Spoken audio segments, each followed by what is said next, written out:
Good afternoon, I'm John Stauffer, and it's my great pleasure and honor to introduce Robert O'Meally. Professor O'Meally is the Zora and Neale Hurston Professor of English at Columbia University and the founder of Columbia's Center for Jazz Studies and the co-curator of exhibitions on jazz at Lincoln Center. Professor O'Meally is among the preeminent scholars of African American literature and jazz, and especially the lines of influence between these two art forms. His work as a whole focuses on the craft of the writer or the musician, lucidly revealing how his subjects create the art that has shaped and transformed American society and has had such a magical effect on countless readers and listeners. He is the author or editor of 13 books by my counting, including The Craft of Ralph Ellison, the first critical study of Ellison's writings, published in 1980.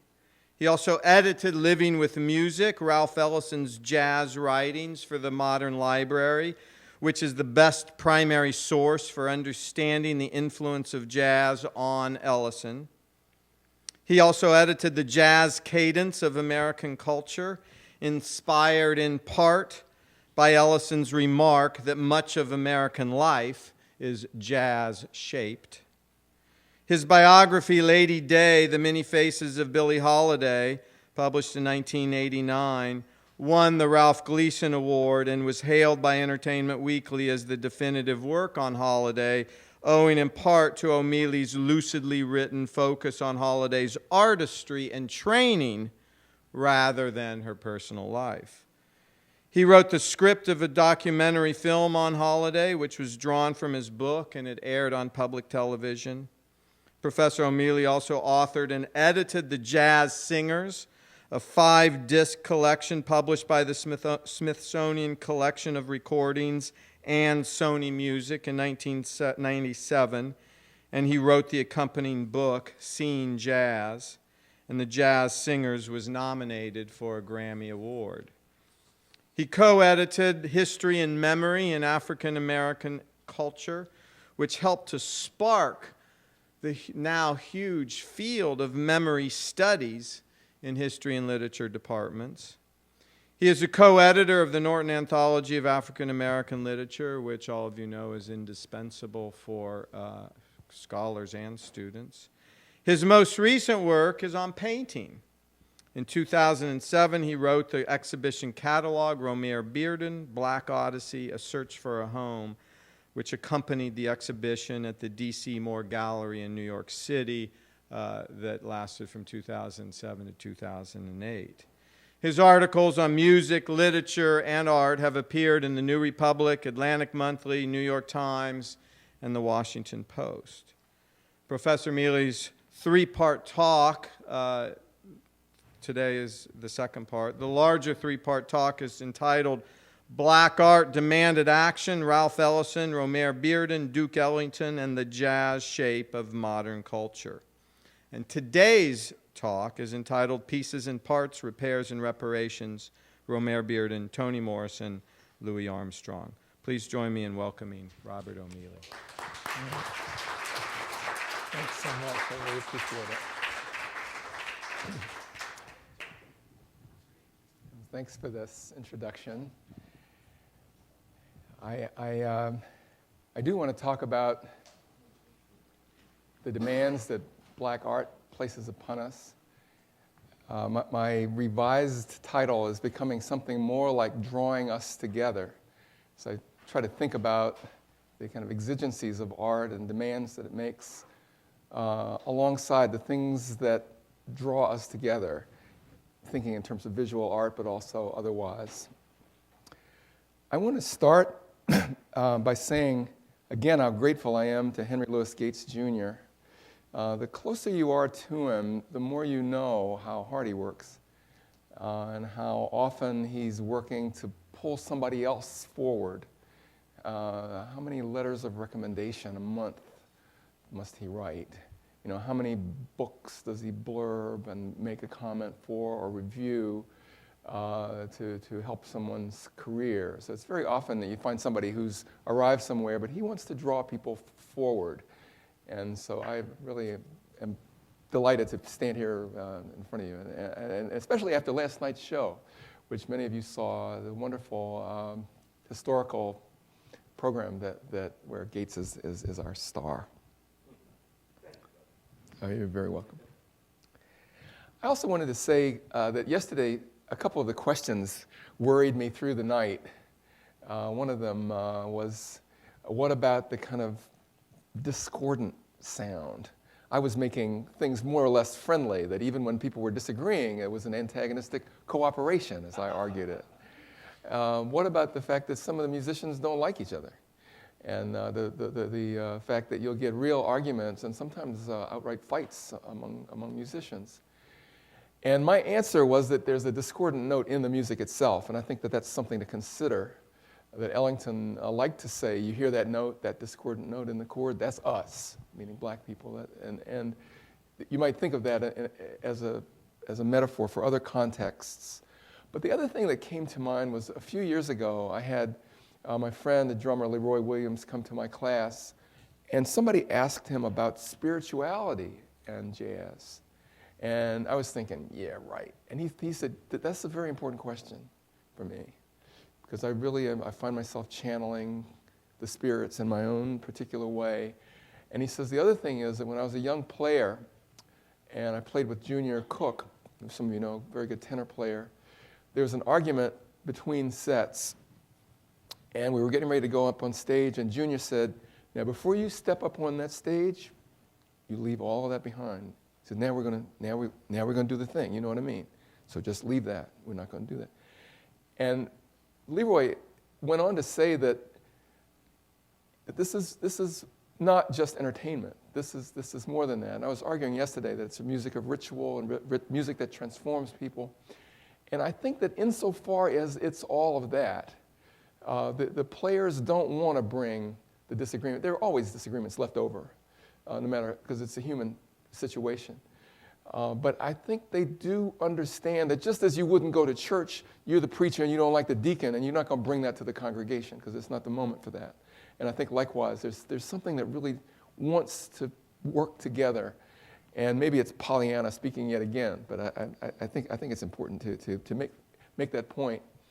I do want to talk about rifts today and tears in the fabric as I try to approach today's subject of pieces and parts. Morrison is very concerned about what happens within the community itself when things really fall to pieces. Everybody knows that the police will come and there'll be a trial and so forth, and God help us, in the larger frame. But what would happen in the community, and what has happened within the black community, when the official monitors don't care to bother? What are the correctives, if any, within the community itself?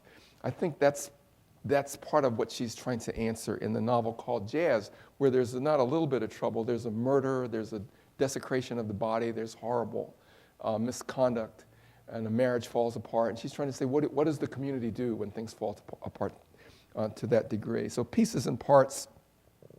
The other thing I find myself thinking about is collage, pieces and parts in that sense, pieces and parts of a novel. Jazz has pieces and parts, it borrows from all over the place. But the other part that I've been thinking about is the creative process in general. And whether you're an artist or not, how you put things together, and how you put yourself together. And again, this problem of how to make the piece that doesn't quite fit become part of the fabric nonetheless. How do we deal with the piece that doesn't fit? How do we deal with problems? I'll start with several quotations.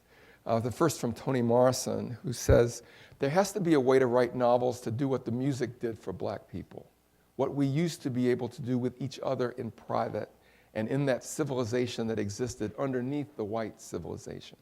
Toni Morrison.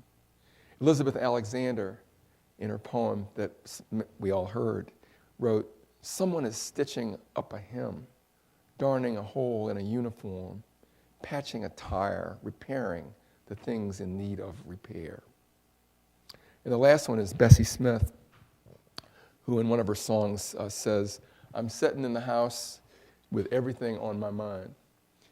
One of the kind of subtexts of this talk is that, once again, jazz is not just entertainment. The blues is entertainment, but it's not just that. And I'm fascinated by the fact that there are these songs that are contemplation pieces, where you aren't getting up to dance, where you're sitting in the house with everything on my mind. Bessie Smith has several trouble songs. Listen to the Workhouse Blues, which she says, I don't know if I want to be. She says that's where Ellison gets his title, Going to the Territory. She says, I'm going to the nation, meaning the Indian nation. I'm going to the territory. I'm getting out of here altogether. This isn't working. And sitting in the house.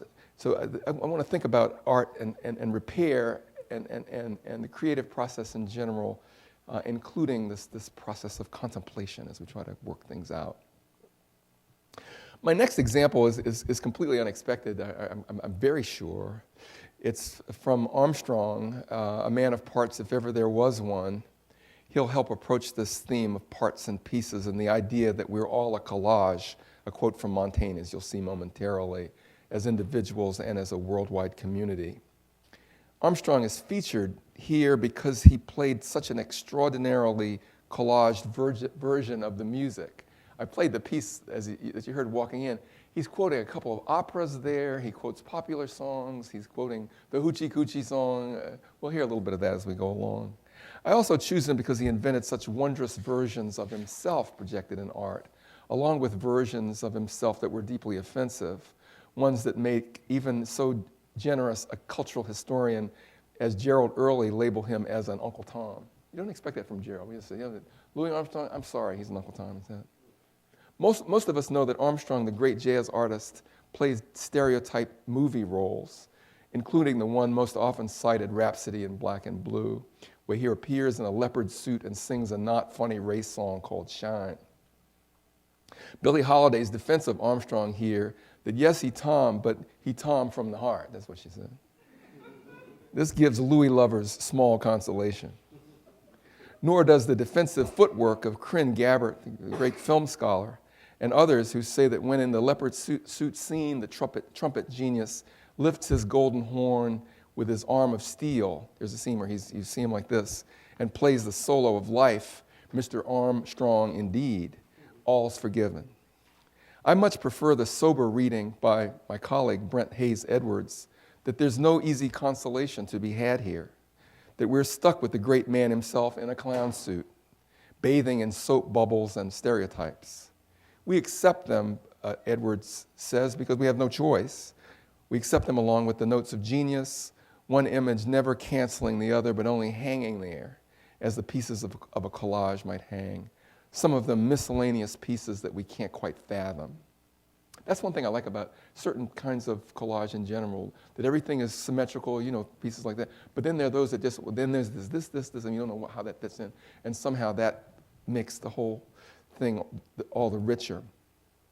Once the Ed Sullivan Show cast Armstrong in a skit to sing Vesta la Juba, Italian for put on the costume, a stirring tenor aria from Leon Cavallo's 1892 opera Pagliacci, a piece often used in the pop media as overcooked high art low comedy.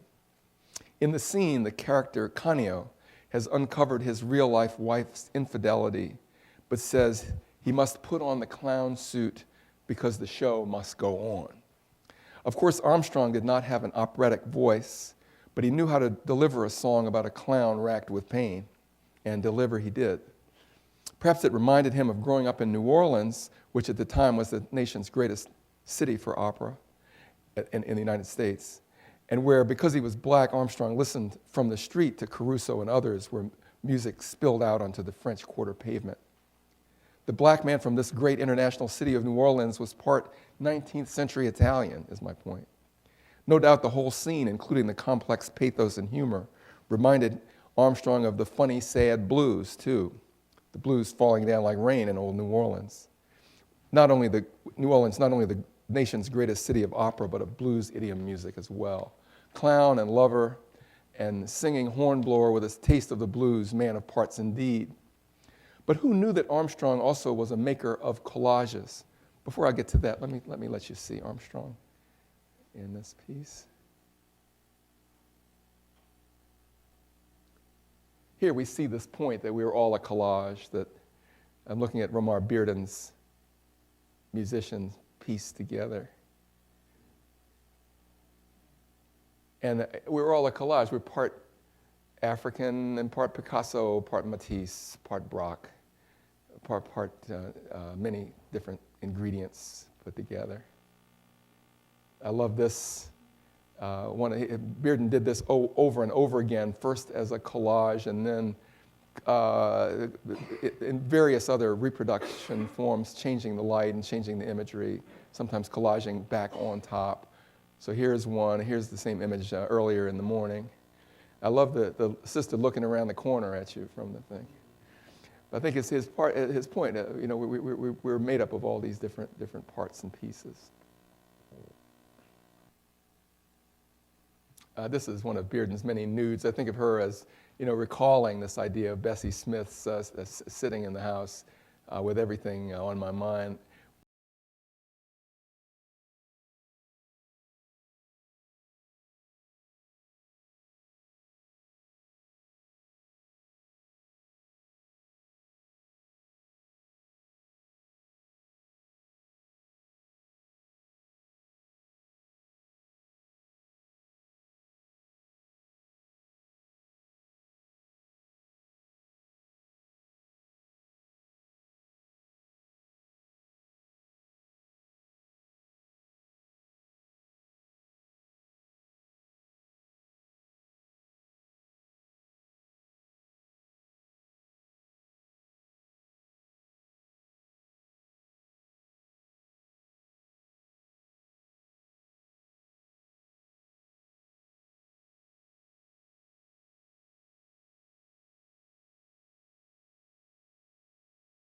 Bessie in a state of confusion and wondering what to do and sitting in the house with everything on her mind. My other theme, as I've said, is repair.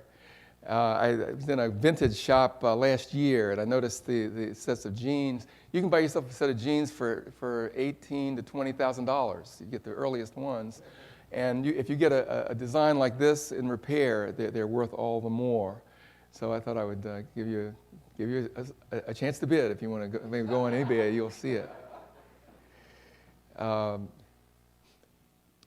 does a whole series of these women being fitted for clothes. Very often there's a kind of maternal figure there. Sometimes there's a group of quilters along with the company. It's very important to him. Behind this talk, too, is Melanie Klein and her idea about repair. I said yesterday that for her, repair is one of the words for love, and it does seem to me so significant that this idea that the will to fix things, the admission that things are not going to work out all the time, and the will to try hard to make them go. It's very important to Melanie Klein. But Armstrong is the star of this part of the presentation. Look for yourself. I'm not going to show you Armstrong in the clown suit. I mean, you get enough of it here to go on. It's fabulous to see, but it also is a little embarrassing. And so, as I say, I think we have to take it with all the rest. But here's the piece I do want to stress. I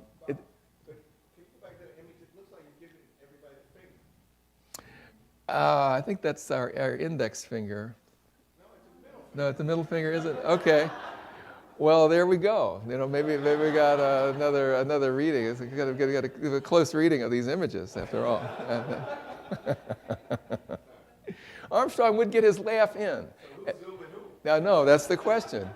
I did a piece on Armstrong's humor, and Ellison said that with so much black humor, it's like the laughing barrel situation, which some of you will understand right away. The joke was that in certain parts of the South, things were so strict that when black people had to laugh, they weren't allowed to do it. So they had to, instead of laughing in public, they would jump into one of the barrels that was strategically located for them to be able to release the laughter. And Ellison says that so much black laughter is like the feet of the guy in the laughing barrel looking at you, looking at the feet, and the feet laughing at you, laughing at him. this back and forth, and Armstrong is certainly involved in some of that, kind of recognizing that you see what you see, and he's seeing it too. But I still think we can talk it away if we want to, but we're left with Armstrong, if given the finger to me, I'm afraid, as he goes forward here. 1955, I believe it was, he appeared in Ed Sullivan's show in the evening. And the trick of the evening was that Robert Merrill would sing Honeysuckle Rose, Armstrong's hit, and Louis would sing Vista La Juba, which had been a hit. And the patter, which I won't give you now, is Louis says, or Merrill says, Louis says, you got a big hit in your song. How many did you sell? And he said, well, I sold 120,000. How about you? How many did you sell? He said, oh yeah, well we got about 7 million. He's a very funny guy. And so let me hear the opera guy give a very stiff version of Honeysuckle Rose, and that's the joke. But what's interesting to me here is that Armstrong, on some level, understands that Vesta La Juba means put on the costume, and that he's playing the part of a clown, trying to be taken seriously. He's saying, do you know that I love this woman, even though I'm playing the clown's part? I'm fully human. And watch what he does here. It seems to me that he reaches through it and makes it something more than we expect.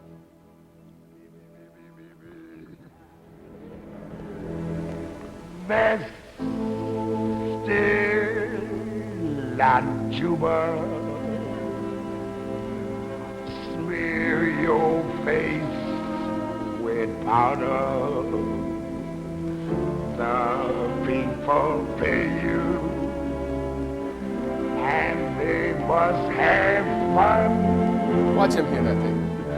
Ready, Parigacho. Come and dig, little Batmore, playing the clown, laughing it up.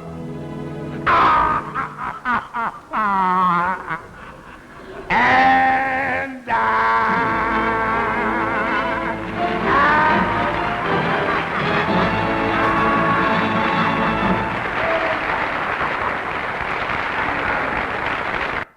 It's a complicated laugh. Ellison says, that we wear the mask for purposes of aggression as well as for defense.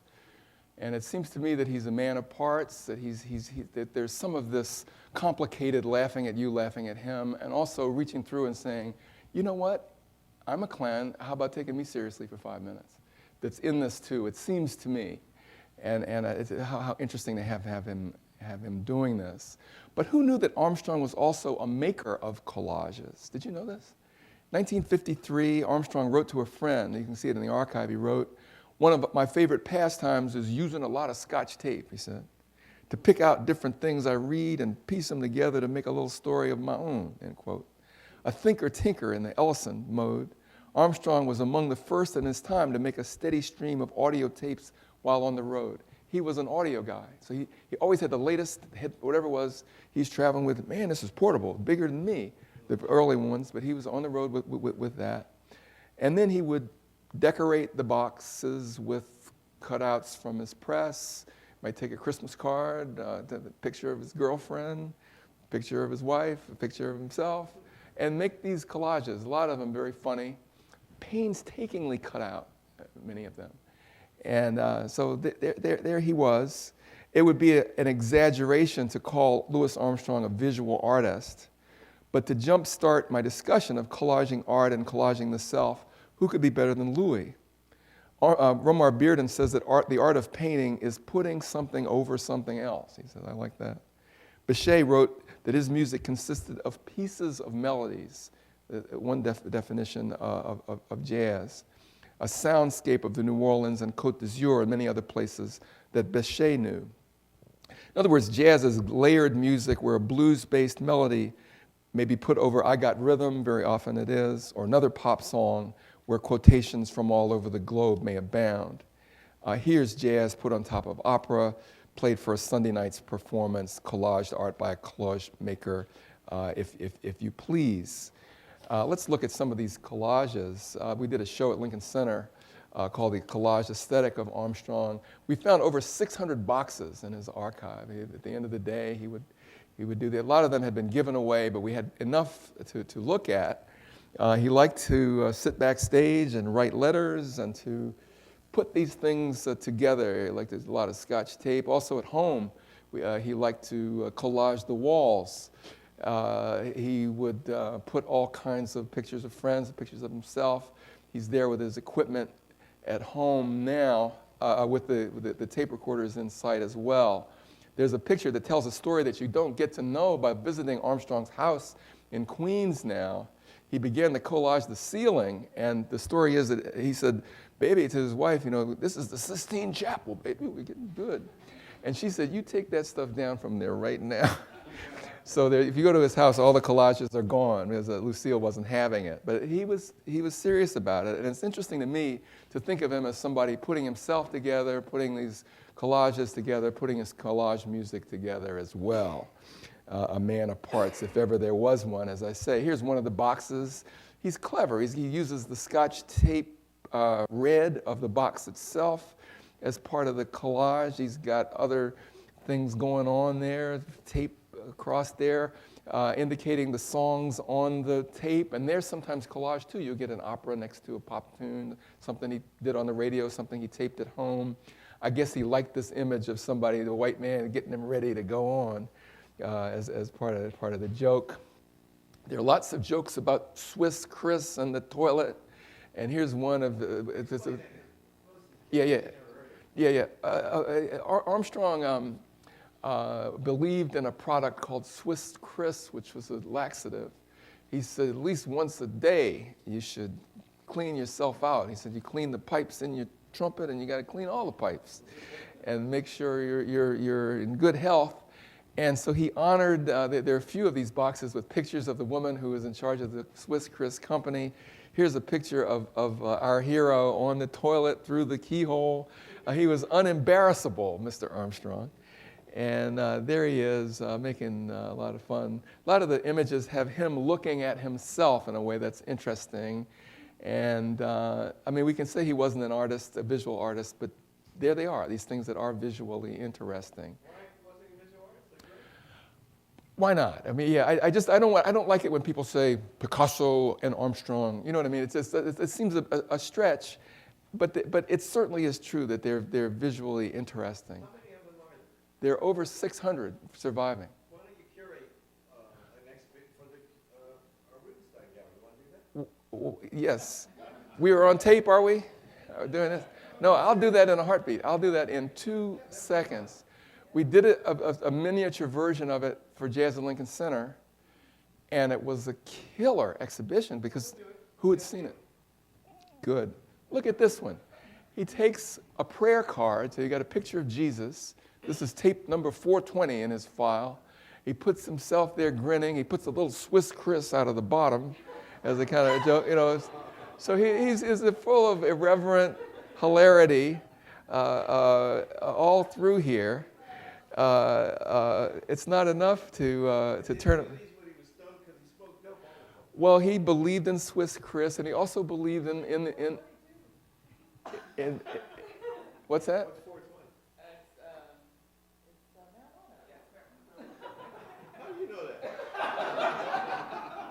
I didn't know that. I never heard that.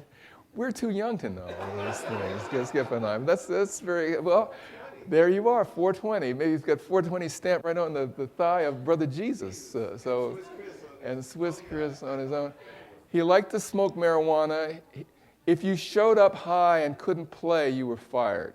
He didn't play that. But he liked to get, and sometimes when you see him in a clip and he comes out and there's one where the band says, "Are you ready?" He says, "I'm ready." I go, "Oh yeah, I'm ready, baby, I'm ready. Believe me, I'm ready."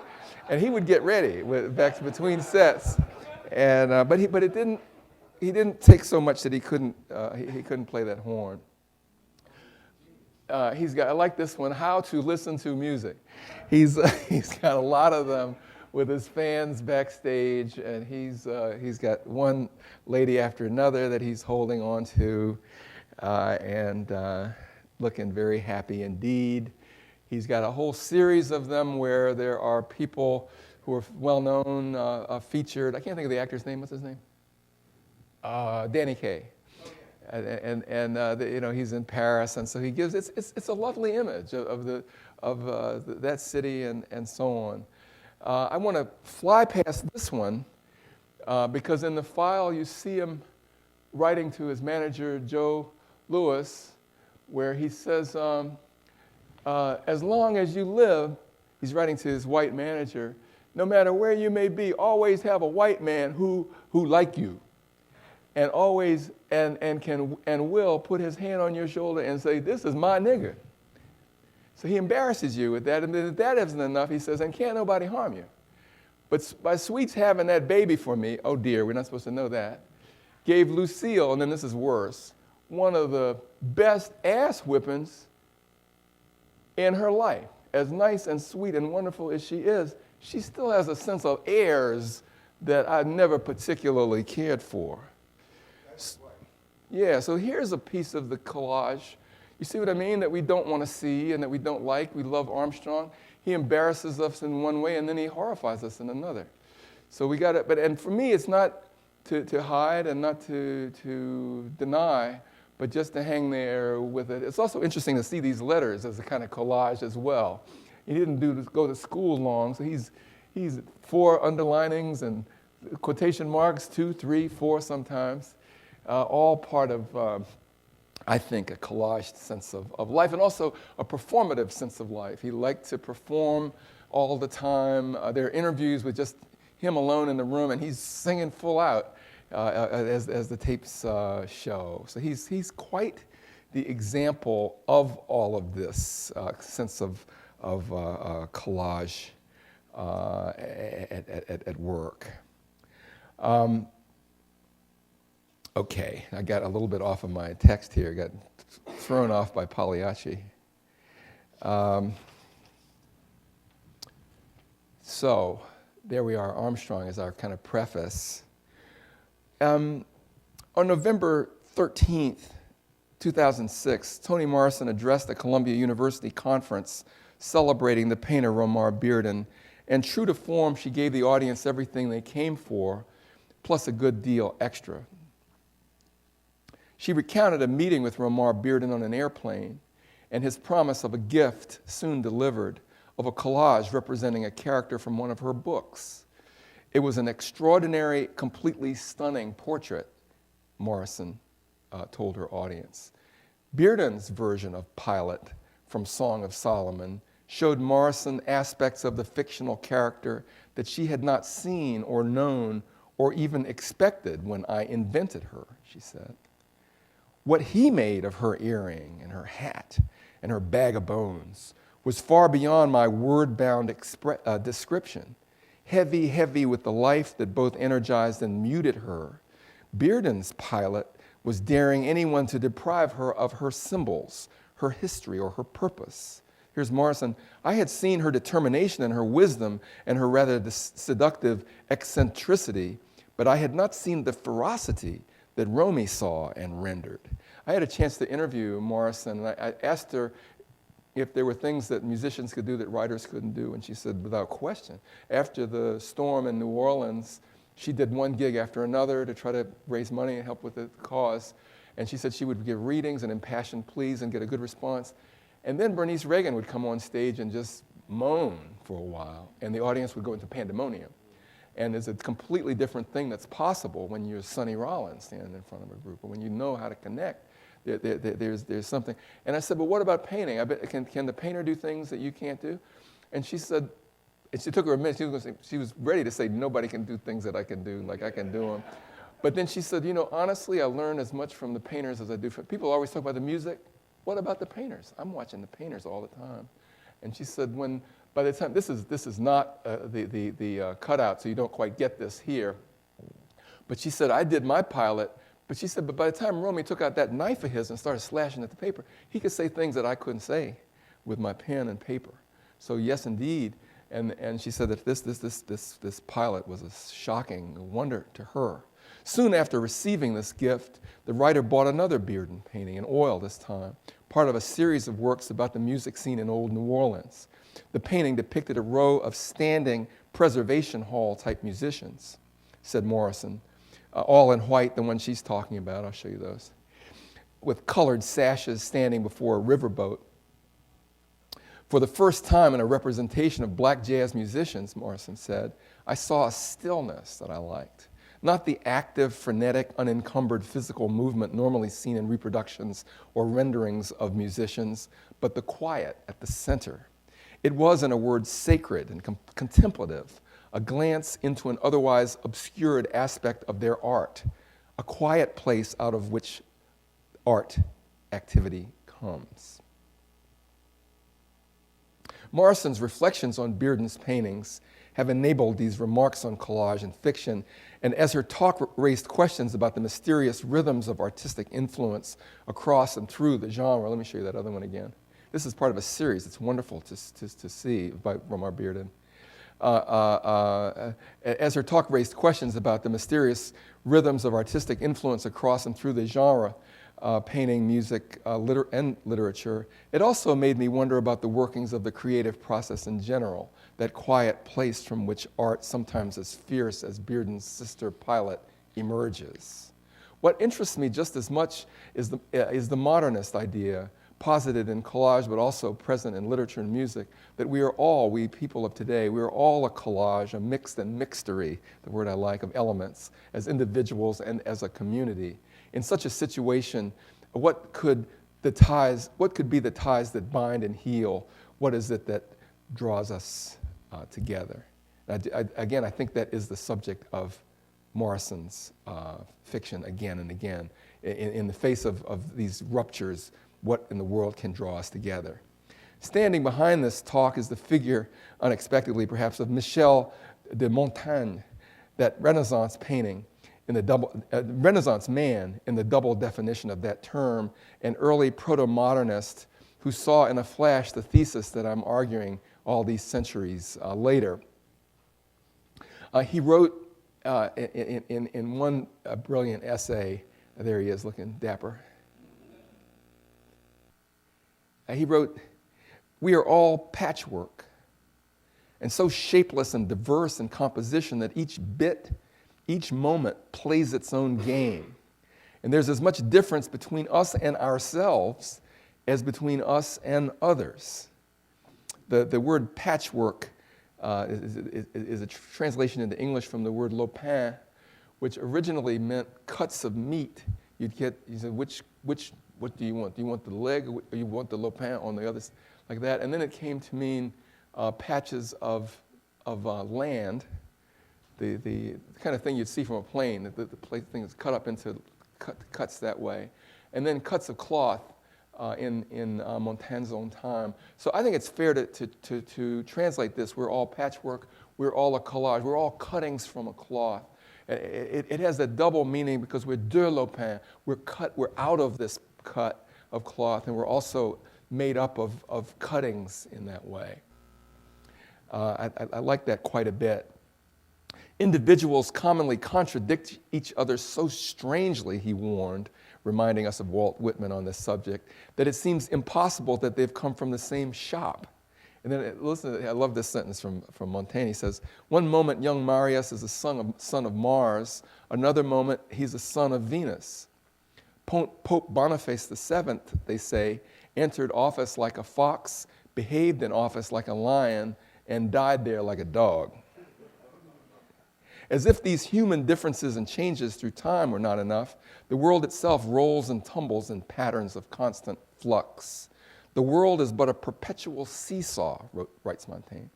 Everything goes incessantly up and down, the earth, the rocks of Caucasus, the pyramids of Egypt, both with a universal motion and with our own. Constancy itself is nothing but a much more sluggish movement. I cannot fix my subject, he's always restless and reels with natural intoxication. Here it is that I may well contradict myself, but the truth, as Democles said, I do not contradict. I contradict myself, but the truth I do not contradict.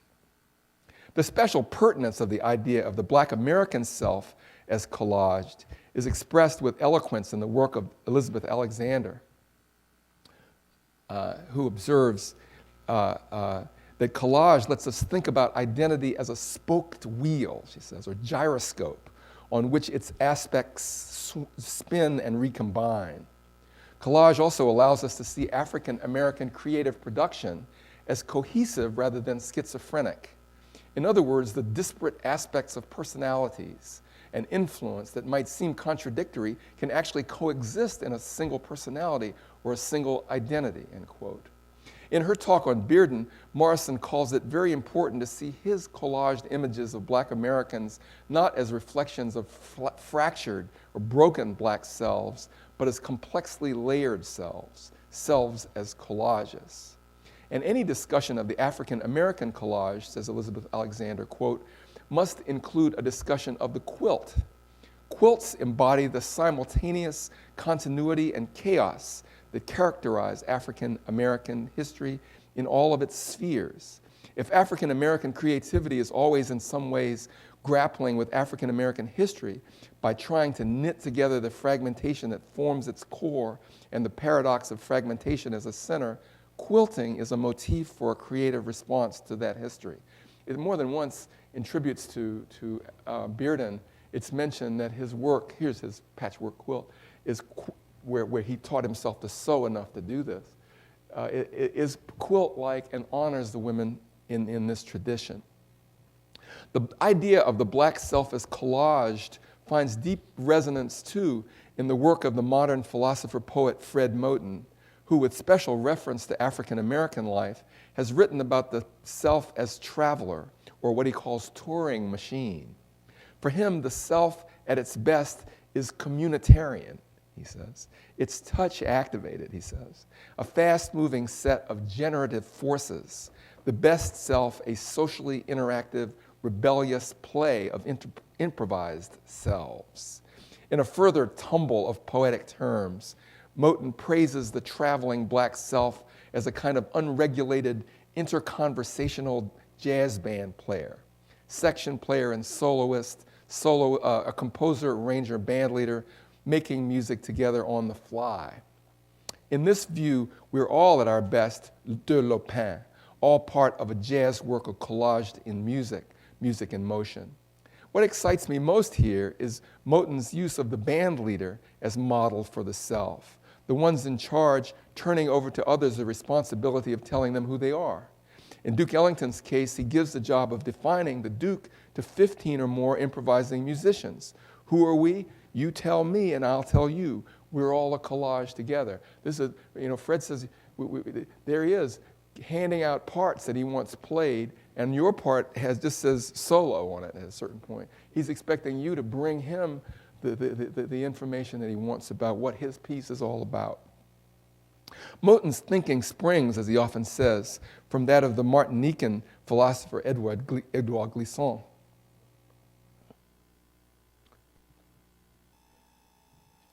Here's Fred on the touring machine, generative force, social interactive. He says that some philosophers say there should be a chair of the various selves. There should be a chairman, a chairperson of the selves. He says, fire that person.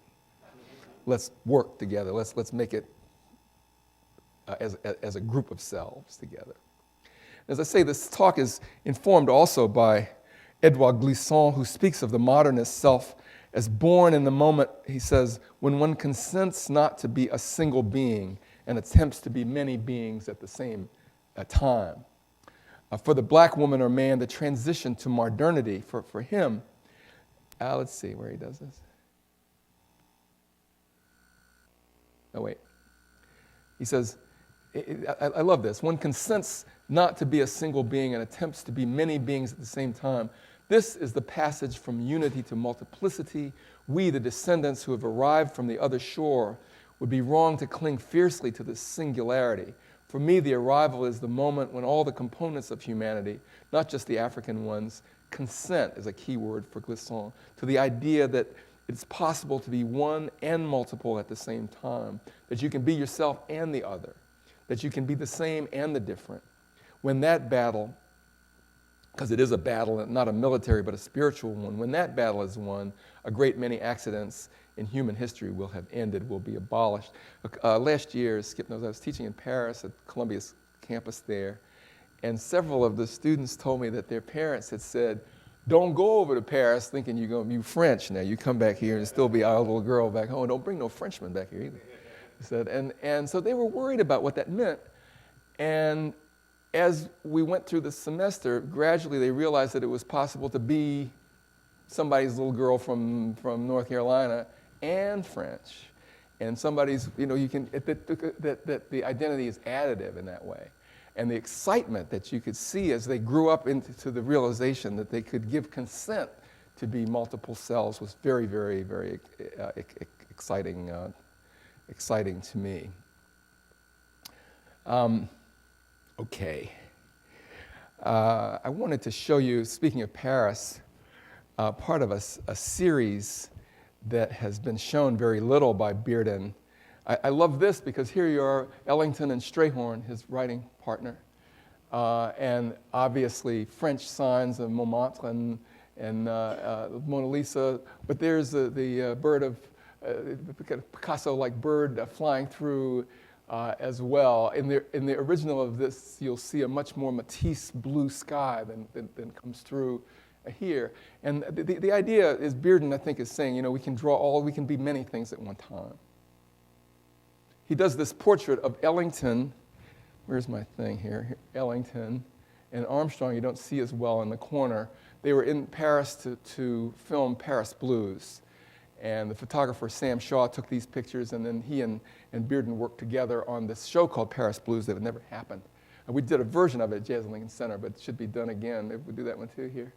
But what fascinates me here is, once again, you see Ellington and Armstrong in such a rich context. So you see around Duke's head, Picasso, Moulin Rouge, Matisse, Gertrude, Atget, so forth, Pigalle, the Seine. Of course, he's African American, from D.C. and Harlem and all of that, but he can be many other things as well. Bearden, as he put things together, insisted on that. When he wrote about and talked about, more than writing about, his work as a painter, Bearden said he was an improviser. In one interview that's a great one with Al Murray, he says you have to begin somewhere, so you put something down, then you put something else with that, and then you see how that works, and maybe you try something else, and so on, and the picture grows in that way. One thing leads to another. You take the options as they come, and you're able to perceive them as you proceed. Once you get going, all sorts of things begin to open up. Sometimes something just falls into place, like piano keys that every now and then just seem to be right where your fingers happen to come down. How exciting also to consider Bearden's jazz collage aesthetic, even in work where jazz seems very far from the artist's modus operandi. Take, for example, the Odysseus series of the late 1970s, set in ancient Greece and based on Homer, but with references all around the place. It really seems to me that Bearden is thinking he's thinking Greece and Rome, but he's also thinking the Caribbean. And it looks a little bit more like Venice than anywhere in Greece. He makes all the characters, including Odysseus on the bow here, black, as he puts these symbols from all over the world together to make this point, I think, that he wants to draw us together. It's very important in this context to remember that Homer himself was an improviser of twice-told tales, the blind bard or team of bards, as the classicists insist that we can never be really sure, we can't be sure yet, that there was just one poet, Homer, soloing aloud on the ancient oral poetic materials. So many of you will know that in one version, Penelope is wise and faithful. Another version, she gets sick of waiting and she runs off with one of the suitors and never sees Odysseus again. Sometimes he comes home and kills everybody, and sometimes he does something else. These are oral tales, and so Homer tells one version of them, and it's important to remember that he is an improviser. One of the dinner parties in the Odyssey, that someone begins to tell a tale, and Odysseus begins to weep, as some of you remember. And the host says, okay, well, never mind, tell it another way, twist it some other way. And the poet is ready to do that because it is an improvising tradition. And as Bearden doubtless knew, many of the characters in Homer's Odyssey were nothing if not improvisers too, who more than Odysseus himself, whose epithet appearing in the poem's first line names him as Polytropos, the man of many tropes, many twists and turns, many ways is the way that it's sometimes pronounced. He's the trickster improviser. No wonder shape-shifting Athena is delighted by him, his kind of other, heavenly half, so to speak, or his Monolippus half. In one scene, she teases Odysseus for twisting and turning from shape to shape while she's trying to talk to him. And she says, Odysseus, whoever gets around you has to be sharp and guileful as a snake. Even a god might bow to you in ways of dissimulation. You chameleon, you bottomless bag of tricks. Would you not give up your stratagems? Would you not give your stratagems a rest for just an instant, please? Two of a kind we are, contrivers both. Of all men now alive, you're the best in plots and storytelling. My own fame is for wisdom among gods. Deceptions, too, she tells him. And so Bearden, when he makes his Odyssey series, he makes it mostly women. Of the 20, 15 are women. His Circe is as Egyptian and West African and Indian as she is anything else. She's a beautiful killer lady related to his conjure women and to many of the power women that he's done before. Like many a blues hero, Odysseus is trying to find his way home. His opponent is the Cyclops' father, Mr. Polytropos' worthy enemy, Poseidon, bringing out his capacities for antagonistic cooperation. Bearden, the improvising artist, paints not only Poseidon, but then absolutely all the Homeric figures black. This is a universal tale, said Bearden in response to the question of why he made the characters black. By making my characters black, perhaps a child in Nigeria will recognize the tale as his or her own. Perhaps, too, a white American, and then this end of his quote, and then I say, perhaps, too, a white American will be challenged to see the full range of human qualities, heroism, villainy, flirtation, and loyalty, salvation, treachery, in the image of a figure in black. Women are the stars of Bearden's Black Odyssey, something special considering that in Homer's world is unequivocally a world of men. Even the children, don't belong to the woman. The woman is considered just a vessel. Those are my children. They got the biology of the whole thing wrong, as well as the economics had everything to do with power. Bearden's man of tropes must face the dangerously alluring Circe, the figure most often depicted in his version of the tale, the lover witch who turns our heroes' men to swine. Echoing prior imagery in his oeuvre, Bearden connects Circe to his cycle of conjure women, black women of parts who could mix a potion to send you home to your wife running, or alternatively could drop you dead in your traveling shoes. Bearden's Black Circe in the work called Red Circe, I'll go back to her for a moment, is a gorgeously decked out Afro-Eurasian goddess who keeps a snake, a lion, and a cockeyed bird, other men who crossed her path maybe, as pets, and who looks death directly in his eyeless skull. Bearden's profiling Red Circe is also associated with his long-standing tradition of women of power who are steeped in the blues. Should there be any doubt of this blues theme, check out Bearden's Odysseus Leaves Circe. Here that is.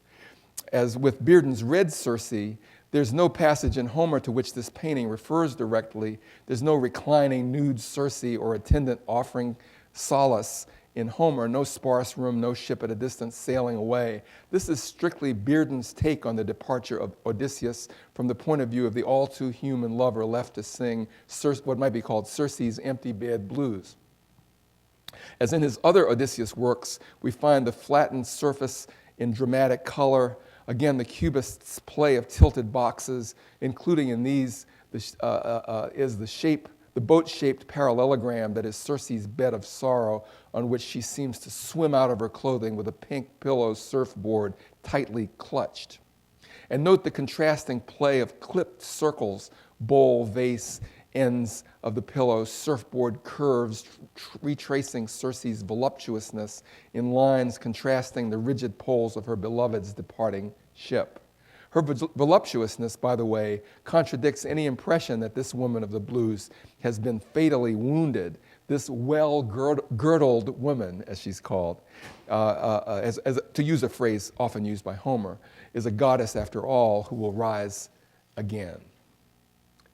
Here's another one of Bearden's women in the same attitude. Now it's not the ship at a distance, but the southern sister with the train out the window going by. We won't do that. Here's another one of there must be a dozen or more of these reclining figures, very often with a ship going by or train in the background. Even, it seems to me, the patchwork quilt is part of this reclining nude or semi-nude figure of the blues. And what my point is that they're blue, but there's a power. This woman is powerful. You can see by the way she is that she's all of that. Here's another one in this series. Now the sea goddess going down to rescue Odysseus.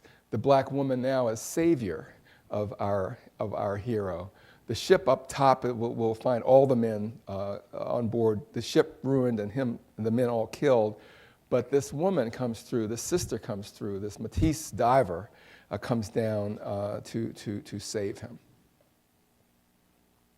And so Bearden, in the file in Washington, D.C., there's a box that has some of Bearden's pieces that he liked to move around. There's a show now in Paris, and it's not there anymore, but there was a show at the Matisse Museum outside of Paris just of Matisse's pieces, the whole wall covered with dozens and dozens and dozens of the pieces. They didn't want to show them at first, the family, because they weren't finished artworks, and then they decided if they explained it, it would be just fine.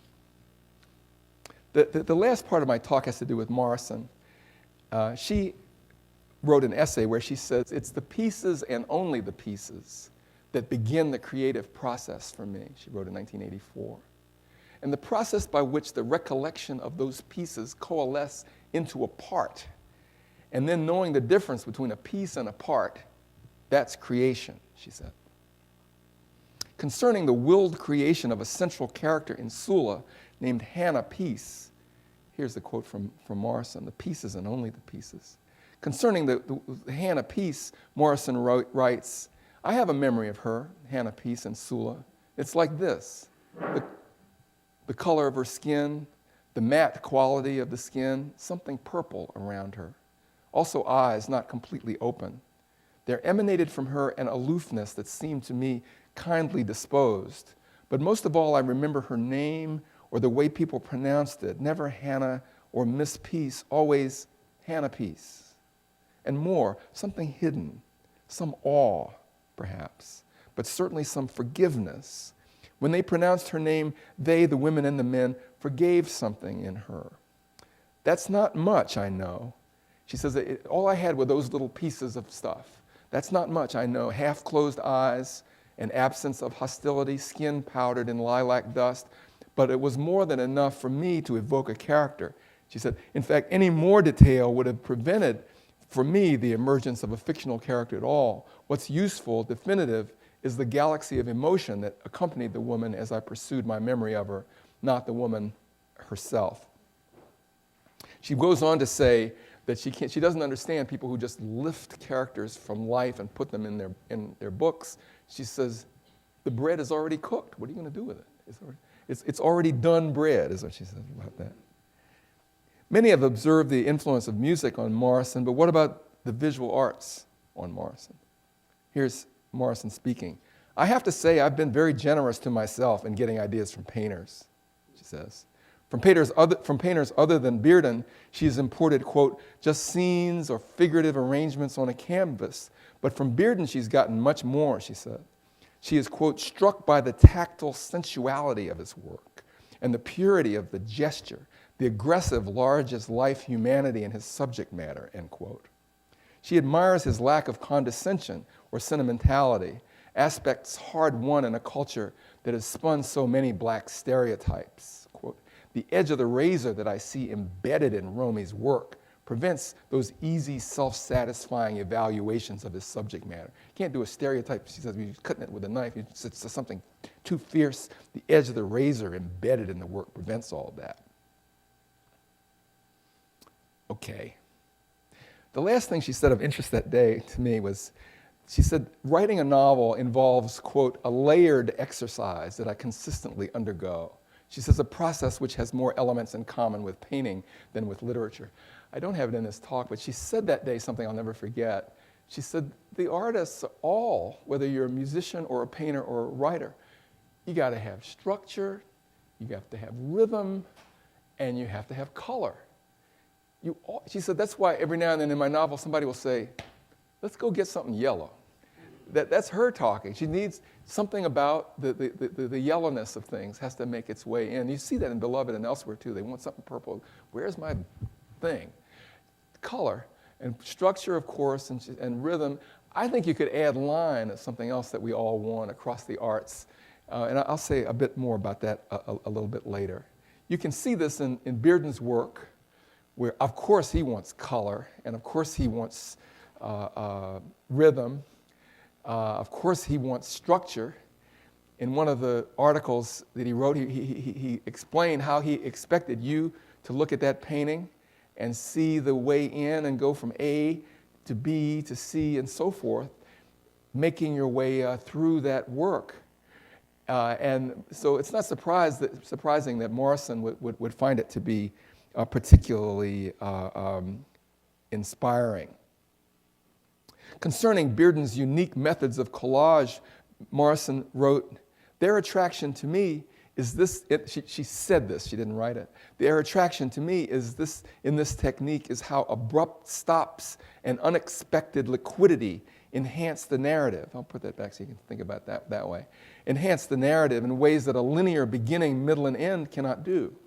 Thus, I can recognize that my own abandonment of traditional time sequence and then is an effort to capitalize on modernist trends and to say something about the layered life, not the fractured or fragmented life of black society, as they always say, but the layered life of the mind, the imagination, the way reality is actually perceived and experienced, which is never a straight line. This last sentence, end quote, this last sentence is quite important, for here Morrison challenges not only the conventional once-upon-a-time narrative schemes associated with 19th century fiction, she also takes on 20th century social science.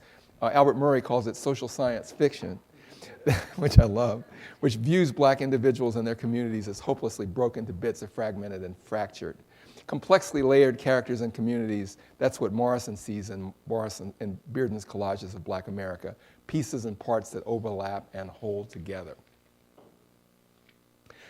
And I think I'm going to, in light of the time, I'm going to put my notes aside and talk this last part through.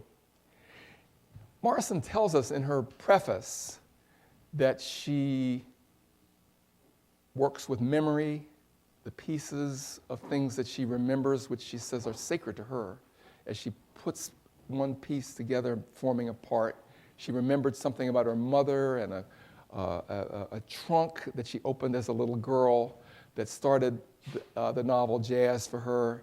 She also saw a book of photographs by James Van Der Zee and a picture of this little girl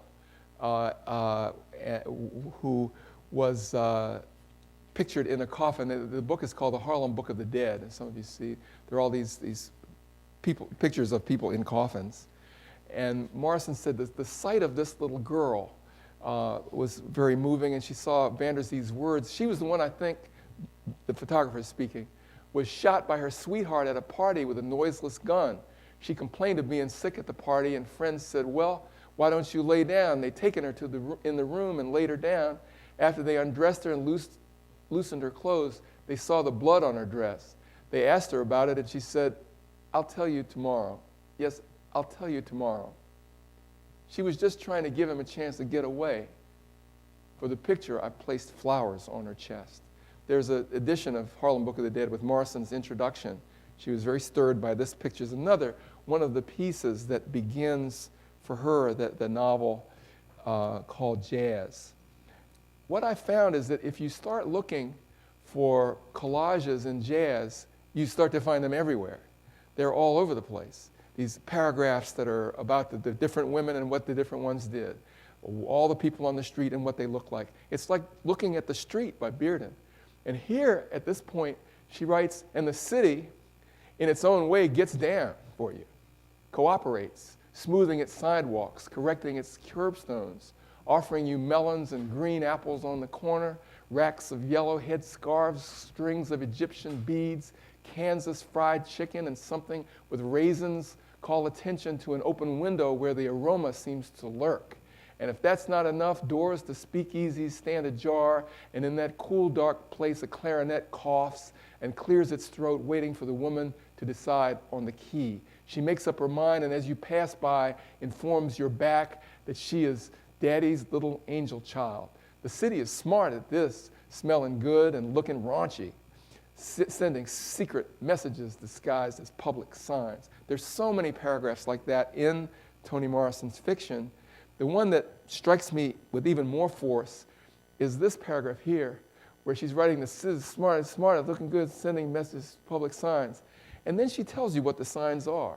And here's what seems to me as a kind of collage in fiction. She says, this way, open here, danger, to let, colored only, single, men on sale, women, wanted, private room, stop dog on premises, absolutely, no money down, fresh chicken, free delivery, fast. And she makes you sound the words out at time, and here she makes you go back and say, what?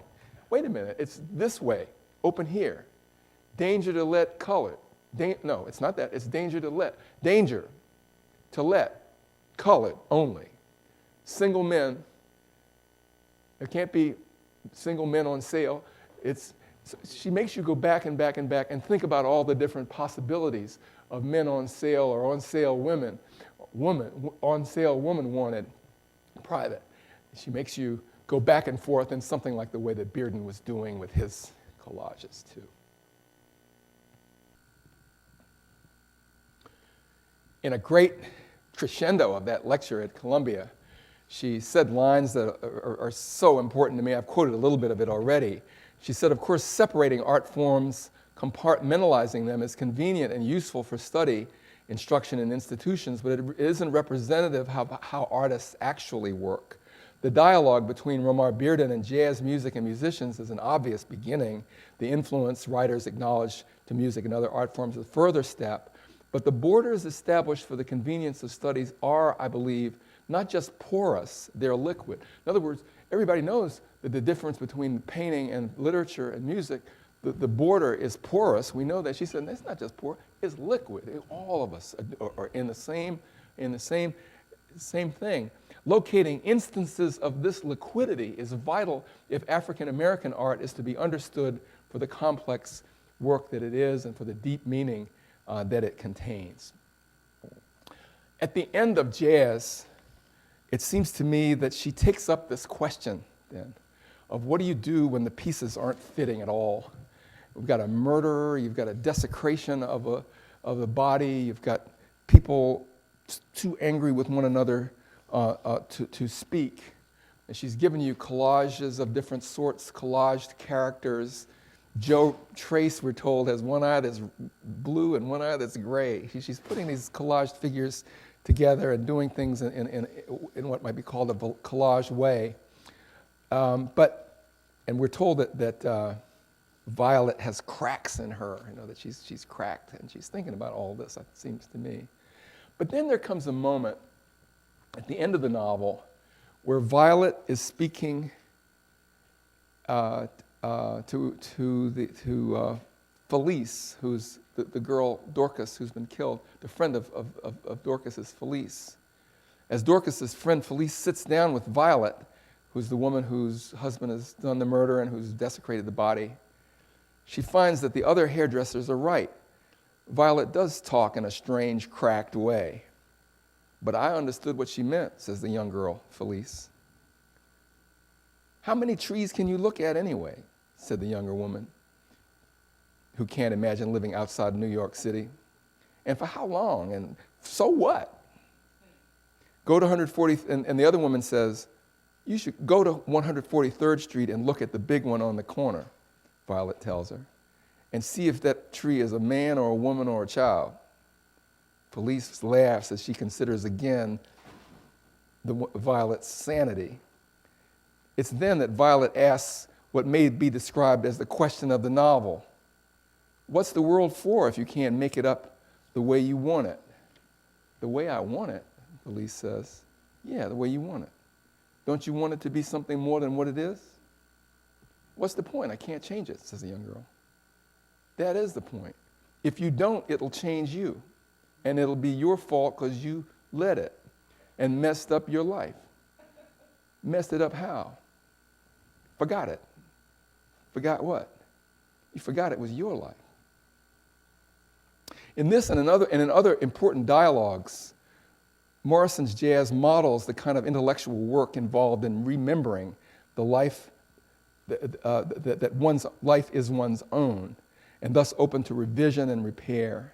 Just as for the novelist or the jazz musician or the Bearden collagist, the stitching and layering of the pieces and only the pieces into parts, Morrison says, is creation. Such is the work, too, when it comes to the creation of the self and the community. It's significant that again and again the novel presents such self-creative work as conversational, as collaborative in the jazz mode. This is, after all, a spoken novel, a novel of many conversations where the narrator engages her reader in something closer to dialogue than one-way discourse. In the silent dialogue with the reader, Morrison relies on speech in the sense that Auden has defined the word, to indicate spoken language in its most highly expressive aspect, conversation as revelation. Here's another conversation like that, and this is the last one I'll read you. Consider in this light the dramatic dialogue and exchange of blues choruses, if you will, between Dorcas's Aunt Alice, still deeply in mourning over the death of the teenager in her charge, and Violet Trace, the woman who desecrated the body at the funeral, and who comes strangely seeking advice in the following excerpt. Alice, short on patience, speaks first. If forgiveness is what you're asking, I can't give you that. It's not in my power. No, not that. That's not it. Not forgiveness. What then? Don't you get pitiful. I won't stand for that, getting pitiful. You hear me? You and me born around the same time, said Violet. We women, me and you. Tell me something real. Don't just say I'm grown and you ought to know. I don't know. I'm 50 and I don't know nothing. What about it? Do I stay with him, this man who's a murderer, her husband? I want to, I think. I don't know. Now I want some fat in this life of mine. The other one says, you wake up, girl, fat or lean, you just got one, and this is it. You don't know either, do you? I know enough to behave. Is that it? Is that all it is? Is that all what is? Oh, shoot. Where the grown people at? Is it us? Oh, mama. Alice Manford blurted it out and then covered her mouth. You want me to tell you something real? I'll tell you something real. You got anything left in you to love, anything at all, you do it. You mind what's left to you. You saying I should just take it? Don't fight? Alice put down her iron hard. Fight what? Who? Some mishandled child who saw her parents burn up? Who knew better than you or me or anybody just how small and quick this little bitty life is? Nobody's asking you to take it. I'm saying make it, girl. And so it seems to me that this novel has lots of hints at a jazz model. The narrator is all over the place, and at a certain point the narrator says, wait a minute, where are we in the story? And at the end of it, she says, what does it all mean? I don't know, you tell me. Morris is intentionally in dialogue with the reader, making you come back in a call-response pattern. But these other conversations are very important too, and when the woman says, you got to make your life something or somebody else will make it out of you, I think the central message of the novel comes through. I want to finish with some more images of repairs, me in the vintage shop, and then finally of Armstrong again. Here he is, 1931, his first trip to Europe. He's performing a very silly song, Dinah, Dinah, is there anyone finer in the state of Carolina? If there is and you know her, show her to me. Oh, Dinah, should you wanted a China, I would hire an ocean liner just to be with Dinah Lee. So the song has not got a lot of depth to it, but Armstrong layers it. You'll hear him quote exactly like you. In another version, he quotes the opera, but I wanted you to see him in action here. He quotes the Hoochie Coochie song. Dun, dun, dun, dun, dun, dun, dun, dun, dun. He puts that in, and he's singing and playing in a way that I think is Ladies and gentlemen, the next number we're going to swing for you is one of the good old favorites. That's Dinah. Look out there, boy. Are you ready? Look out. And here's the modern American conductor. Watch this.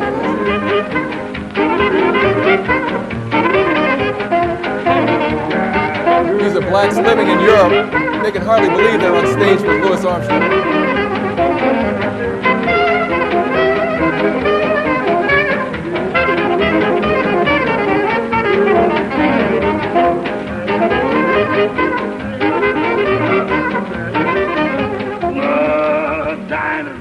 Is anyone finer in the state of Carolina? If there is, then you know, show to me.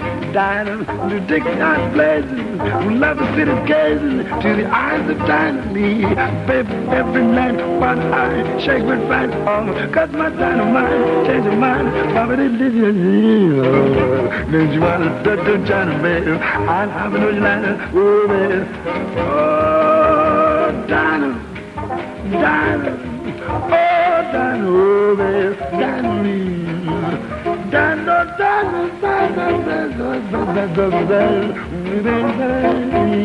Oh, baby, every night, well,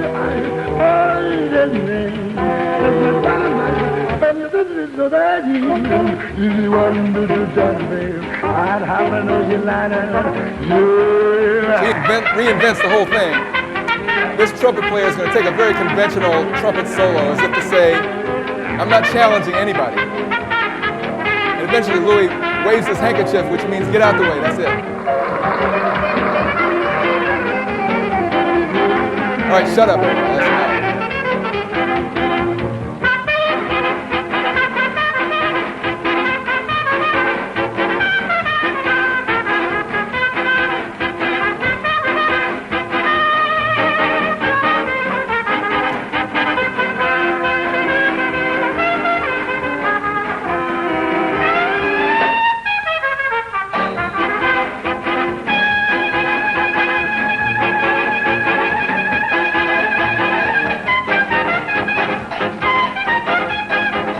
Exactly like you.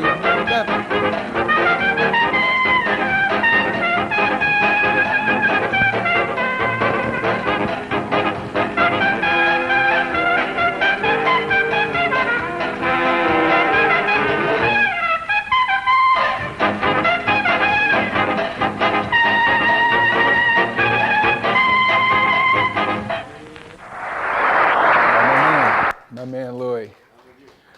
So in conclusion, I would say we're complicated, layered people and communities, and we have miscellaneous pieces that we don't quite understand, but that are they hang there too, as part of who we are as a people. If we'll give consent to this and just say we're going to be complicated and we're going to admit the person in the community. But Glissant talks about the right to opacity, the right to be something that nobody really understands. Why are you wearing what that is? That's part of the, if we can give consent to all of that, then we'll be bigger and better as a community. And if we'll just have the impulse to fix things and to repair things, then I think that broken and repaired place will be stronger than it was before. Thank you very much.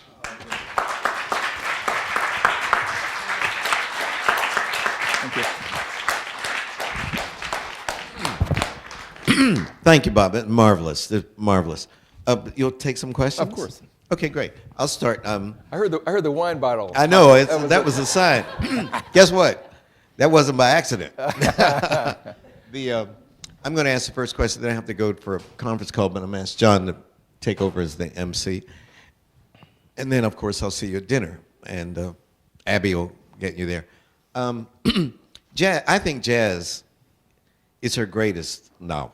And nobody else agrees with that, but maybe you. No, I do. It's brilliant. And, she asked me to do, the Franklin Library brings out these leather-bound editions. And, I've always respected Toni, got along fine. But just out of the blue, I got a call right after the book came out, and she had asked for me to write the introduction to Jazz for the Franklin edition, which I did. I mean, I couldn't believe it. I said, well, have you checked with her? And they go, yeah, she wants you to do it. And when I read it, I knew why, because it's the trope of the talking book. And she even wrote me and said, because I had all this other stuff in there. In the end, I said, well, and this is the culmination of the tradition of the trope of the talking book, which started with the slave narratives. And she wrote me and said, that's it. So, but I hadn't thought of the call and response. It's sort of the call, but not the response. But it's obvious that, it's a book that talks to you and talks around you, and it's amazing. And where was her, I know I can go home and look this up, but where was her Bearden lecture published? It's going to be in a volume that I'm working on. It's the literary Bearden. It hasn't been published. Oh, she okay. shocked me after giving this drop dead talk. At first I said, Toni, can I ask you a favor? And she said the answer would be no. And then later I asked her, and she said, sure, just let me see it before you publish it. But it's very important. It needs to be out there. Yeah, and you got to get this book out there, man. That's great. Yeah. Because it only will enhance Bearden's. Right. It'll give him legs too, But I love these connections.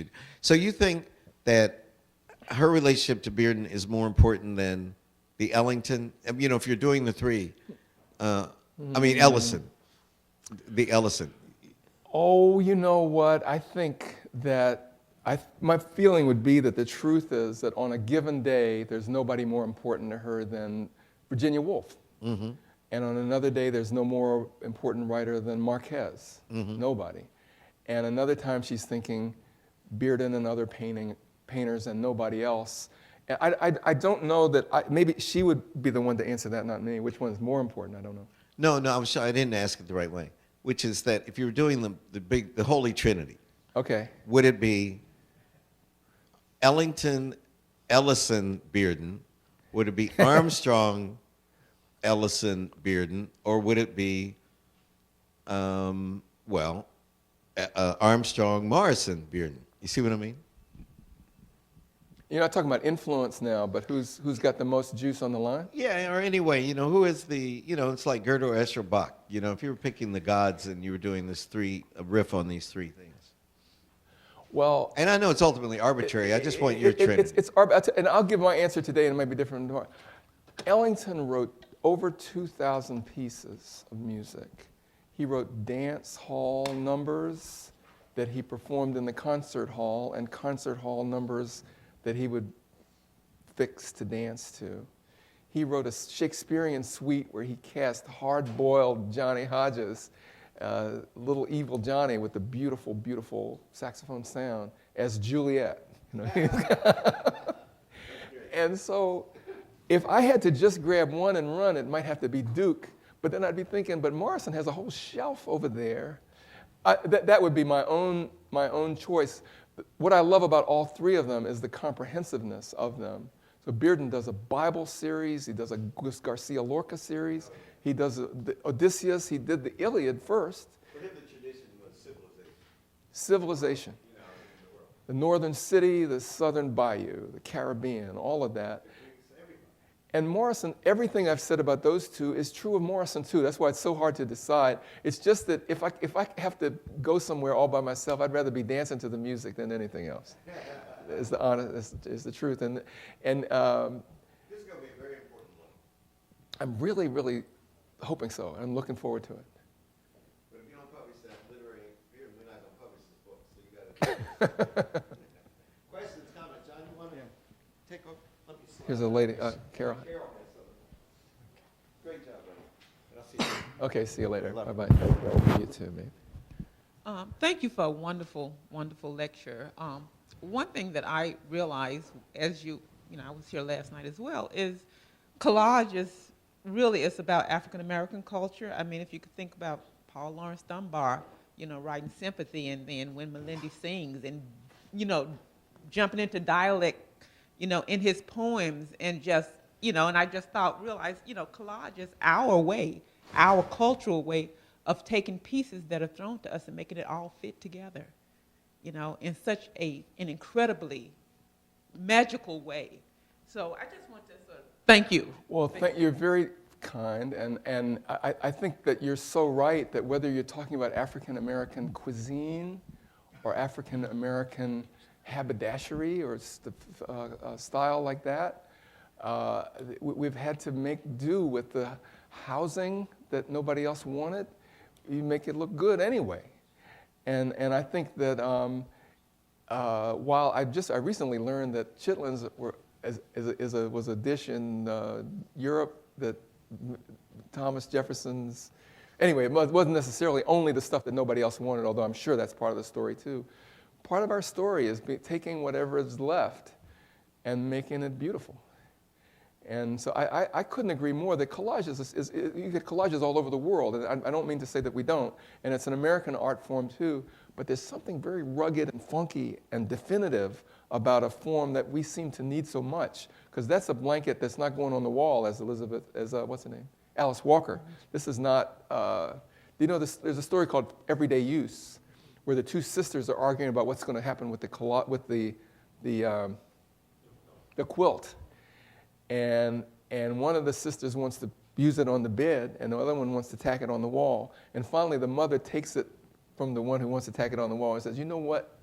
This girl wants this blanket to put it around her body, and I will put it on her. And there's something so moving about the fact that these were not entertainment pieces, always, but pieces that people really needed to stay warm or something. Did you want to say anything further? No, I just thank you. I think this woman first, and then I'd like to ask a question. But yes, she wants to go first. Thank you for these very complicated and layered lectures. I heard them as collages of quotations, a lot of quotations. How do you scotch tape them or paste them together in the book we anticipate? Well, I think that what I tell my students is you got all these quotes, but you have to make sure your own voice is there and that you own this narrative. And what I'm hoping is that despite the gravitas of Brother Montaigne and who can out-talk Morrison, that there's a statement to be made linking them all. We usually don't think of the early modern Renaissance writer in terms of the modern painter. We forget that the Renaissance people don't prefer to say early modern now, precisely because Shakespeare was so modern. And I'm hoping that my capacities to stitch things together will prevail, but it's not going to be easy. You see me struggling with it as we stand here. There's also something very special about a talk that's not an article. At the same time, though, because of the weight of this, coming to speak at Harvard, you want the thing to be you want it to have a certain amount of polish, and so here you are reading, and it's a little bit of a drag. But anyway, the next step for me will be to take it and make it really work on a page, and the challenge will be to take ownership. You were calling on. Would you, Carol? Oh, I'd like to return to Armstrong singing Veste la Juba. Yes. And what I'm wondering is if there's any element of protest in that performance. And I don't know, this is the Ed Sullivan Show, so is this presumably in the 1950s? Yes, it's 55.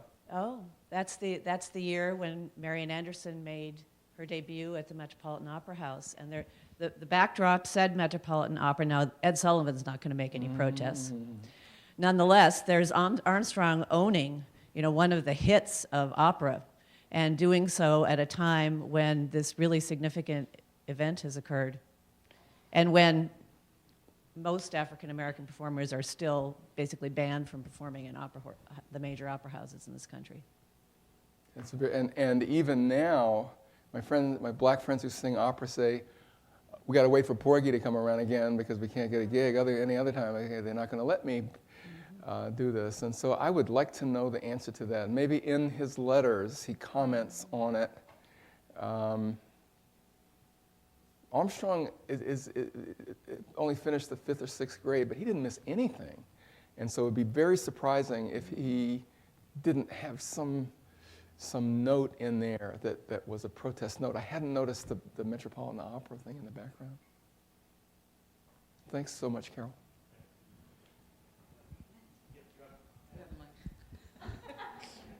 That was a wonderful lecture.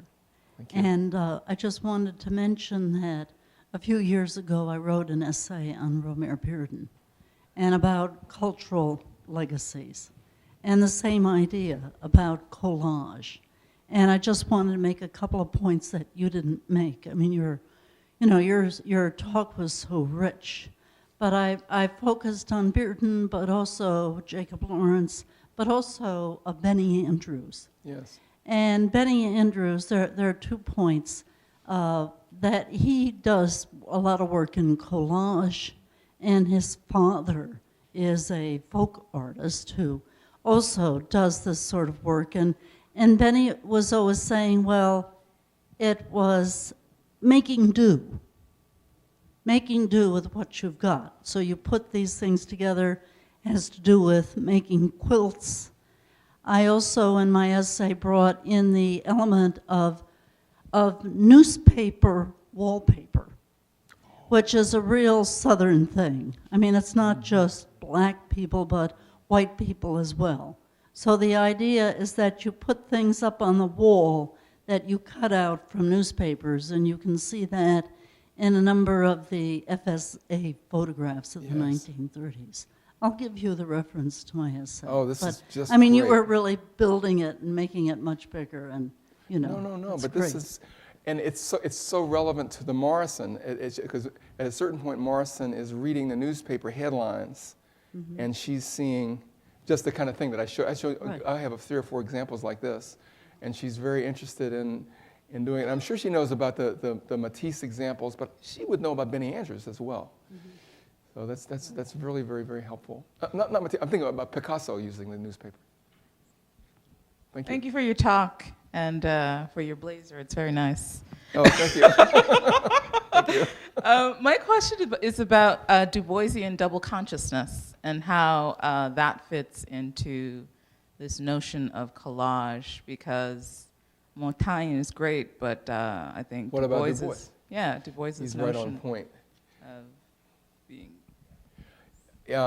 That's a good. I mean, what I love about public talks is that you learn something from the audience, and this is really so helpful. All of these comments are very, very helpful to me. And Du Bois should be mentioned, to be sure, because he's so adamant about the split that you're referring to, and also the veil. I mean, the sense that whether you're everyone in the room knows that you're ever aware that you're an American and a Negro, as he puts it.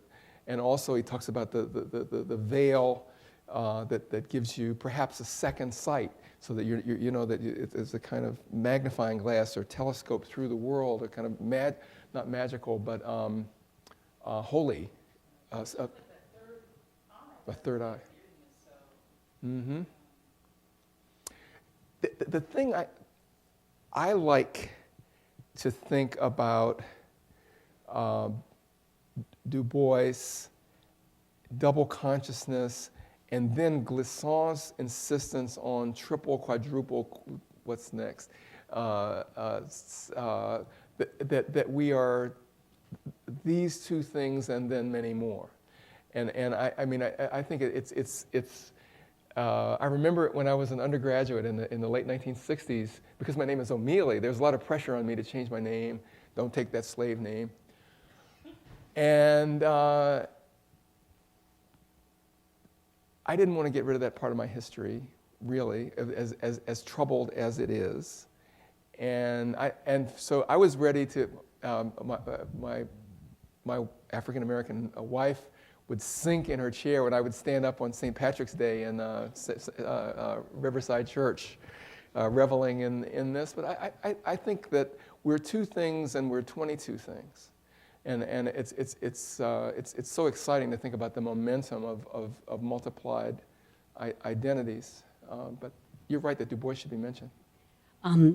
That actually is a great segue. I was thinking about where you ended with the stitching and repair and the thread. So I'm thinking about the thread of stories, and I'm thinking multiple identities, but I'm a psychologist, parts, and collage is parts. Oh boy. So I think there's a whole rich next juicy bits that are going to get put together around that knitting and that threading.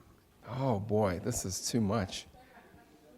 That's really one. I hadn't thought about the theatrical sense of parts, of the personae that we have, and the parts that we play, and the pieces that we play.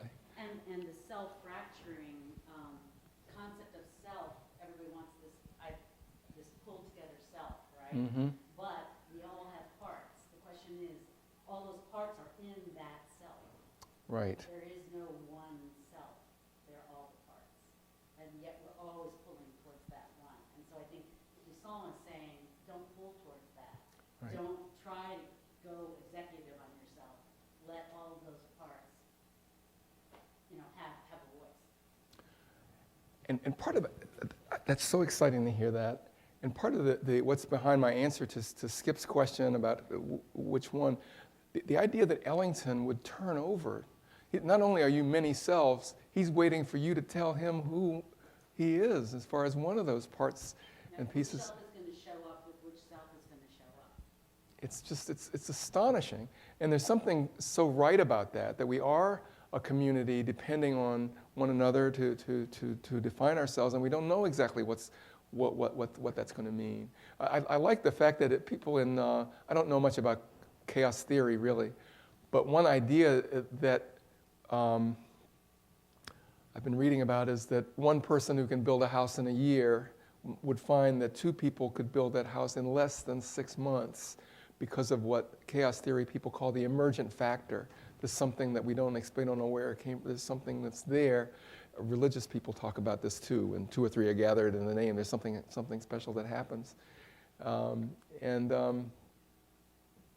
anyway, there's something fantastic about turning over your identity to a group and making room for unexpected spiritual things to emerge out of the mix. So thank you so much.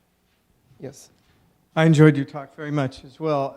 And one of the things I loved is how you show the way in which the idea of collage is not only important to the identity for your dramatist persona, but how it's very helpful in understanding the form and structure of a novel like Jazz. I thought your reading was wonderful, and understanding the structure of Jazz or Duke Ellington or Louis Armstrong. And I, too, thought of Du Bois when you showed the Romare Bearden with Duke Ellington and then the leading modernist written above Ellington in that collage. I immediately thought of Du Bois in Souls of Black Folk saying, I sit with Shakespeare and he wins his nod, which also, that line itself conveys or suggests, evokes a kind Does everyone else know this line? I said, in Souls of Black Folk. Souls of Black Folk, yeah. And then I also thought, to what degree, I mean, I thought the lines of connection that you were making were so profound. To what degree can we see, or should we see, does Du Bois want us to see the very structure and form of Souls of Black Folk itself as a collage, not just a collection of essays, but a collage, or another clunkier name would be a kind of fragmented narrative that includes fiction and autobiography and musicology and a kind of lyrical history, or another book going back to like The New Negro, which is, I mean, so how far back would you trace the lines of connection that you're making is the larger question. I knew this was going to happen. Eventually get around to a question that I really cannot answer at all. It's a very helpful question, though, to want to track back. I can try to come to it and think about those turn-of-the-century works. And if we just think of African-American works for a moment, turn of the century and then into the 20s, once you've got a novel like Cain, Cain's a great example. you've got what some people call a sketchbook now, a lot of different names for it, but it certainly is poetry and a play and then play-like activities in the stories, question mark. And I think that at the end, let's try this as an idea. At the end of the period of the Dickensian novel, the 19th century novel, there are all kinds of experiments as to what's going to happen next. I love Virginia Woolf saying, after 1909, nothing could be the same again. You couldn't do anything the same way after that. And part of what she means is that it's all well and good for Homer or somebody else to have the servant girl come in and then go off. And Virginia Woolf said, let's follow that servant girl. And she has a family. She has aspirations. She has an inner life. And so I would say, I think that you can find traces of that all through the tradition, even back to the Greeks. You can find bits and pieces of it. I think that the early moderns were so fascinated by the ancient Greeks because they saw someone like Telemachus is in search of himself, and the whole question of identity is I think, raised explicitly there. Athena says to Odysseus' son, who is your father again? And the boy says, how can I know that? Who knows who his own father is? Like Hortense Spiller says, mama's baby, papa's maybe. And behind that is the question of, I'm trying to figure out who I am. And so I think you can go way back and find it. But for me, the looking at those end of the 19th century experiments by people like James and even Twain, and then going into, and not forgetting Virginia Woolf, I think that one of Faulkner's great novels, Go Down Moses, is a kind of collage of a novel. And I think we can find that. I think To the Lighthouse is a collage of a novel.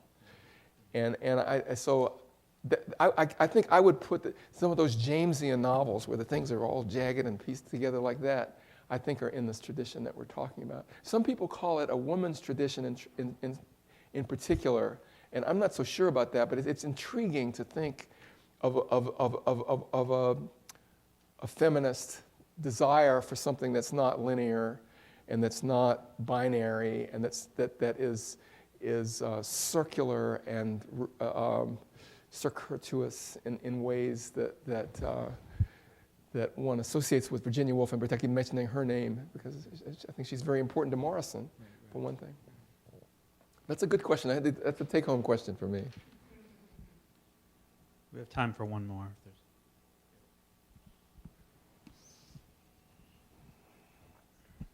Thanks so much. It's just been an astounding experience the last couple of days. In terms of, John mentioned kind of going back, I'm thinking about pushing out in terms of the contemporaries of some of the figures you've discussed, and one that pops to mind immediately, or one group, are the Beats, and how they kind of fit in to this, particularly William Burroughs, and kind of the idea of collaging words just randomly from text that he would cut up and assemble, and that's kind of almost like an extreme example, but they felt like there would be a meaning inherent in just assembling words at random to a certain extent. So how would you fit the Beats in here, and then everything that surrounds them and kind of what comes after them, as particularly given their own embrace of jazz, as kind of complicated as that was? Well, that's a wonderful observation. It's one thing to go back and see how far you can look, but once you get to Ginsberg and the Kerouac and Burroughs, you have a group of people who are directly influenced by this particular music, and who are young Baraka is explicitly trying to create a language. Baraka says that that's what poetry is. It's speech musicked. And he's thinking of jazz in particular. But if you look at preface, what's the name? The early novel is called Systems of Dante's Hell. It's a collage, if ever there was one. You can look at not just On the Road, but other works where you can just feel him having these pieces in his mind or out on the floor saying, trying to do what can't be done the old-fashioned way anymore. And I think for the beats, if you look at those long rolls that you can see in the New York Public Library, he's trying to create a long roll that's a collage. There's a lot more to say than that, and Ginsberg is a story unto himself. But I think that the example is right on target. And then, by the way, and you can go beyond that. I know, but once you get to Ishmael Reed, you get another collage maker. And then so many of the modernists and postmodernists. I mean, I think Mike Rabb is, he's grabbing stuff from all over the place. And so many of the hip hop artists are doing this too. So the kind of, whether we call it assemblage or sampling, that there's an impulse, I think, in the modern age to pull from all over the place and assemble the self complexly. Thank you again, Robert, for such an exhilarating talk. Thank you very much. Thank you.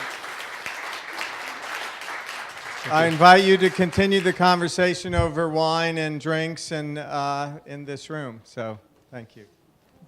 Thanks a lot.